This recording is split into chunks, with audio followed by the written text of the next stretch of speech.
Welcome or welcome back to my channel. I'm Hannah Blackwell and today I have a big pile of 5-star predictions. I don't know, it's not even really that many books, but a lot of them are actually kind of thick. I think that's like a lot of this. Either way, these are some 5-star predictions. The last time I did this video was probably a year and a half ago and I haven't read all of the books on that and I don't even actually remember what's on it, to be honest. I don't know, there might be a couple of overlaps here, but I'm not sure. These are all books that are 5-star predictions based on my last video, which was my 5-star audit. So I went through some of the things that I'm learning more about myself that I really like in books, and then I'm deciding what books I think I should read based on that. Now, I have some different genres here, and obviously part of what really lets me give a book 5 stars is my mood. So there's so many books that I'm sure I'm going to give 5 stars that aren't on this list, and most likely, honestly, who knows? Maybe half these books won't get 5 stars, but hopefully I'm right about some of them. Hopefully I, know my taste pretty well. I'm learning more about my taste, that's for sure. Okay, a few things. One, if you watched my last video, I'll have it up here and down in the description as well. But if you watched my last video, I didn't include a lot of things involving sci-fi romance, and historical romance. Now, or really contemporary romance. And that's because those are genres I read less of, though I still really enjoy. I don't know as much what makes me love those genres. And so most of the books on this list are fantasy romance, epic fantasy, and cozy fantasy. Like, that's basically all of these. Because those are the ones that I have, those are the genres that I have the most experience with.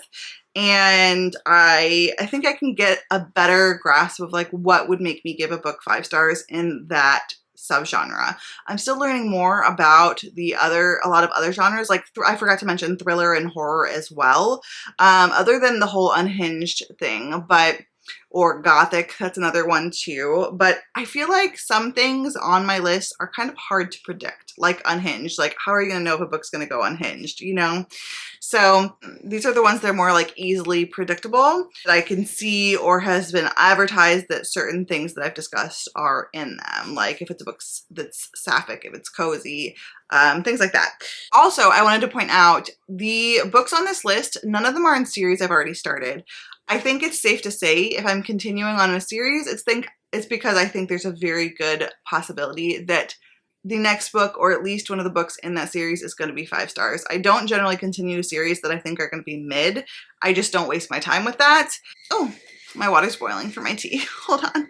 Okay, sorry. I was making iced tea and my water was boiling. Okay. So, yeah, none of these books are going to be in series that I have like already started. A couple of them are from authors I've read before, but I also did try to avoid that as well. Because, like, for example, if I read A.T. Kingfisher, there's like a 50-50 shot it's going to be a 5 star. And if it's not a 5 star, then it is going to be a 4 star. So, like, certain ones, it's kind of like, I feel like it's just kind of like a cheat. Like Shauna Maguire, probably going to be a 5 star. You know what I'm saying? So, 2 of them are from authors that I've read from before, but that's not the only reason I chose them. It had to do with like tropes and things like that. Anyway, I'm going to go ahead and try to start with the fantasy romance here. If you haven't already subscribed to my channel, make sure to click the subscribe button. If you click the notification bell, you can be notified every time I post new videos. Also, please comment down below if you watched the last video. Make sure to let me know some recommendations for some books that you think I would like based on my 5-star like audit criteria. So, or things that you just think I would like. I would love recommendations. So the first book I have here is Carrie Lake's Nightshade. I heard April from Happily Ever April read this recently this year. I think this might have been her favorite book of the year so far. I got this for Christmas last year. It was on my wish list, and that was for a few reasons. I really liked Gothicana by Runix, and I thought this might be kind of similar to that, those gothic, dark academia romance vibes. I think this is like a paranormal fantasy romance kind of situation, and I believe this is like a gothic dark academia type thing. I think it's an age gap student-professor relationship, which I also really like age gap. And so I don't know, we'll see. It says, he once told me they walked among us and that somewhere in this dark and godless city there shined a faint sliver of hope. I had only to look for the signs.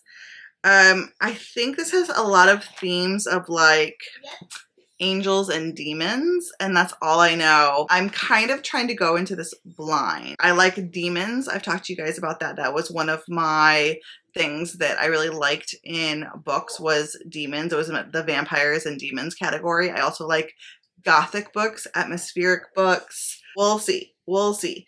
I think that this is going to be a really good one, and because it's fit in 2 or 3 categories, I think it was like a really good contender for a 5-star prediction. I'm only picking books that are on my bookshelves. If you guys didn't know, I haven't bought any books this year. I've been gifted like a book or 2, and I have picked up some free books, and that's it. It's not an active book buying ban. Like I tried to do that last year and totally failed. This is like a forced book buying ban in that we don't have the money right now for me to be buying books. So I'm not. We're trying to save money. I mean, y'all know the economy is the economy. And so yeah, I've just not been buying books. I want to read the books on my shelves. Still, I would say more than half of the books on my shelves are unread. So like I have a giant selection to choose from, and I wanted to pick 5-star predictions that were on my bookshelves. Anyway, so this is the first book. The next one is like a fantasy paranormal romance again, and this one is Witchy. So this is got a few different things. This is Witch of the Wild Things by Raquel Vasquez Gilliland or Gilliland. And this has witches. This has plant magic. And this, what was the other one? I think it's got a garden setting too. I know that she works with plants, the main character, and it has witches, and it's a cozy fantasy, I believe. So it's got a lot of things that I really enjoy in this book. I think it's a small town kind of setup. The main character is working at the Cranberry Rose Company, and she's using her ability to communicate with plants to discover unusual heritage species or specimens. And it looks like this might be a second chance romance. She's being kind of like forced to work in close proximity to, I think, her ex possibly. So it's a second chance romance. So I think that this is definitely a book that is right up my alley. So, okay, the last fantasy romance I have here is by an author I've read before. This is The Serpent and the Wings of Night by Carissa Broadbent. So I gave Daughter of No Worlds 5 stars. And I gave Slaying the Vampire Conqueror a high 4 stars. Then I DNF'd the second book in the Daughter of No Worlds series. I have heard that this book is so much better even than the Daughter of No Worlds series. That one, romance wasn't getting me, but I didn't think the world building was strong enough. It didn't feel strong enough to really keep me in it, nor were the characters. I just felt like we kind of like hit the peak with the first book, and then starting the second one, it just didn't feel like a whole different series. You know what I'm saying? So I'm hoping that this one is going to be a 5 stars, and I really do think it's going to, based on everything I've heard about this series. Like, this is it. This is like Carissa Broadbent's best work, and because I've already given her 5 stars before and a high 4 stars, if this is her best work, like highly probable it will be a 5 star. This also has vampires in it. I think that it's going to be a little bit gothic because this is set in the Crowns of Nyaxia world, which is the world where the Slaying the Vampire Conqueror was in, and that world felt very kind of dark, gloomy, gothic, and very atmospheric to me. So I think it's going to have some atmosphere in it too. And yeah, it's a fantasy romance where I think we're going to have some big female character growth, because I know that we do have trials, and generally trials lead to character growth. So we'll see with that. But I think that this is going to be a really enjoyable one for me. Okay. I do have, let's see, let's talk about, I guess the only horror that's on this list is, I would say it's more of like a paranormal, but I don't know because I've never read Rachel Harrison before. So I have Cackle on this list. This is supposed to be a witchy, cozy horror. I like cozy fantasy.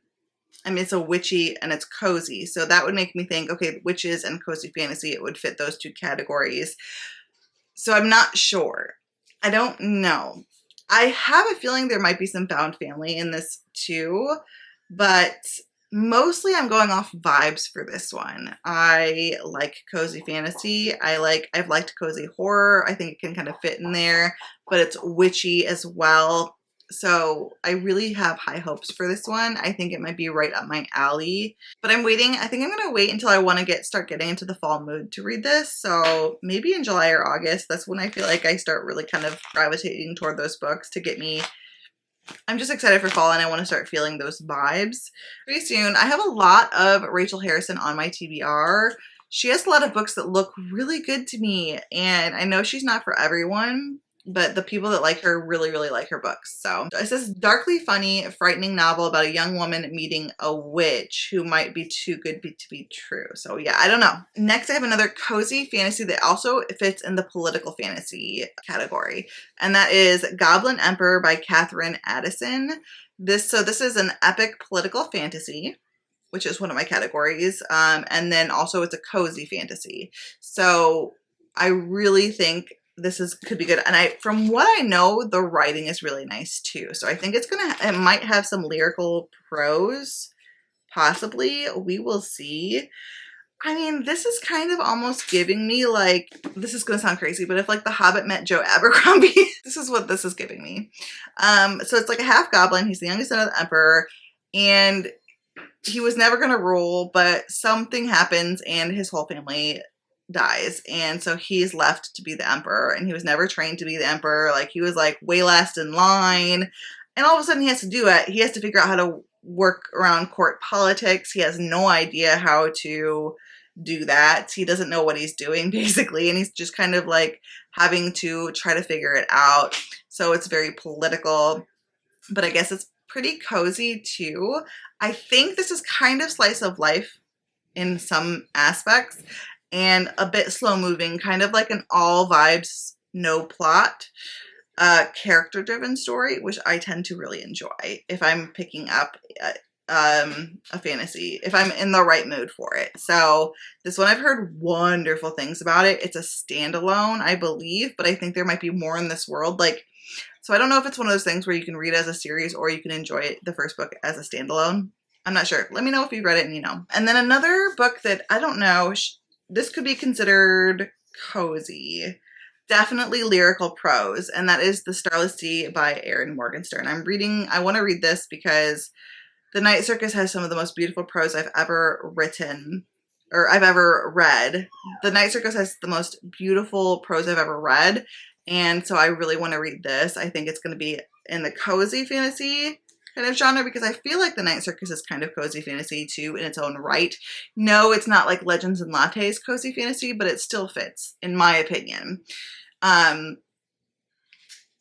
Because it has the atmosphere of a cozy fantasy, if that makes sense. So if it fits the cozy atmosphere, I still think it's cozy fantasy, even if the stakes are a little bit higher, or it's not about like World of Warcraft type of fantasy creatures. I still think it can be cozy fantasy. So this one I don't know much about. I think it might have some water setting on it too. Like maybe I could even read it during the pirate.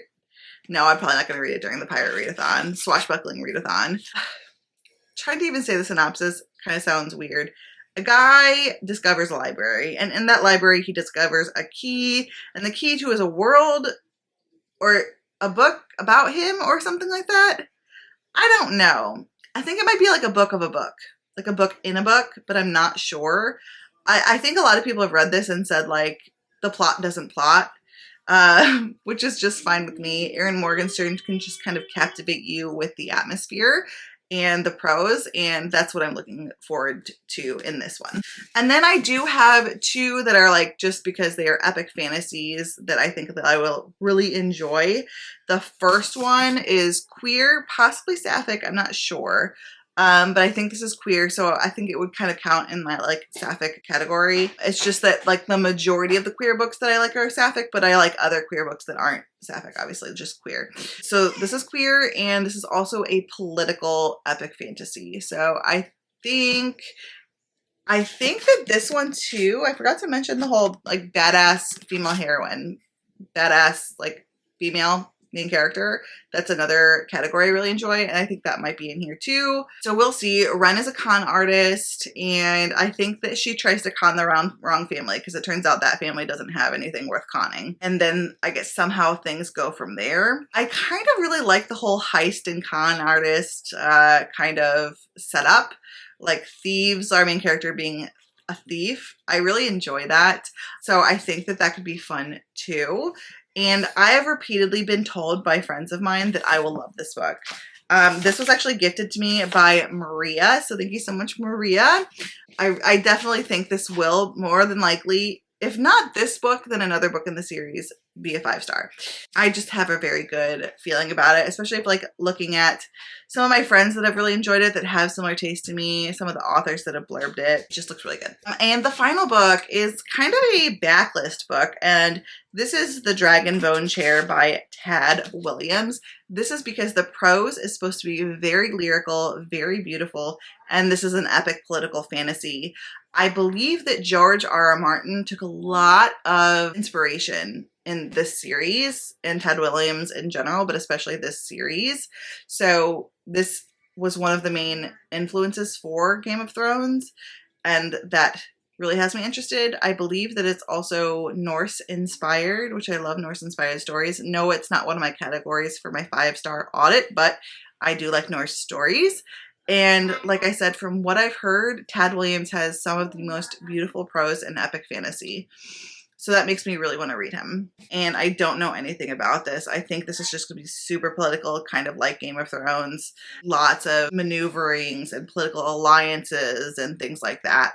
Lots of cutthroat political actions and epic fantasy. So yeah, this is the last book on my list of 5-star predictions. So yeah, there you have it. Those are my 5-star predictions based on my 5-star audit. These books I honestly really do believe will be 5 stars, if not like 4.5-star books. They all just sound like books that were made for me. So please let me know any recommendations that you have that you believe will be 5 stars for me.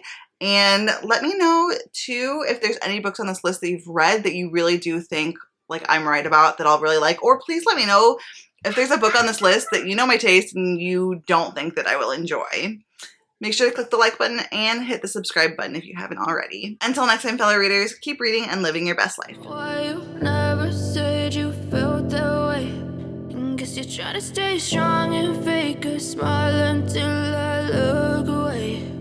But I've known you too long, it hurts to watch your blue eyes fade to gray as you fade away.